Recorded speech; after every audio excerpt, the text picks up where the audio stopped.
আরে আজকে তো আমি এই ছোট গিফটই পেয়েছি।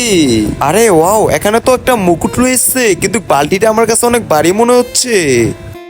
এই মেয়ে, তুই এখান থেকে সর, এই ছোট গিফটটা তো আমিই নিব, তুই এখান থেকে যা। আরে এই বালতিটা মনে হচ্ছে অনেক বেশি ভারী, এটা তো কোনোভাবে মনে হয় তোলা যাবে না। আরে আমি যদি তখন এই ছোট বালতিটা না নিতাম তাহলে আমি টাকাগুলো পেতাম না। আর এই বালতিটা অনেক বেশি পাতলা, এই দেখো আমি সহজেই উঠিয়ে ফেলেছি আর টাকা নিয়ে ফেলেছি। আরে আমি তো এই ডাব্বাটাকে উঠিয়ে খুবই সহজে ঘড়িটা নিয়ে নিব। ইয়ে আমি পেরে গেছি, দেখো এখন আমার হাতে কি সুন্দর একটা ঘড়ি। আর আমি তো যেভাবে হোক আমার এই বালতিটাকে উঠিয়ে আমি এই স্বর্ণের চুড়িগুলো নিয়ে নিব। কিন্তু তোর বালতি তুই কিভাবে ওঠাবি? হা হা হা হা হা।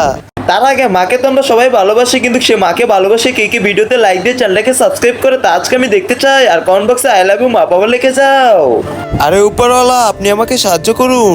আর এই তো আমারটা তো পেরে গেছি, আর আমি গোল্ডের রিং পেয়ে গেছি। বন্ধুরা, আমি এই বড় বালতিটা ওঠানোর চেষ্টা করব, তার আগে তোমরা ভিডিওতে লাইক দিয়ে চ্যানেলটাকে সাবস্ক্রাইব করো। আরে বন্ধুরা, অনেক ভালো হয়েছে, আমরা ওই বালতিটা নিয়ে নি।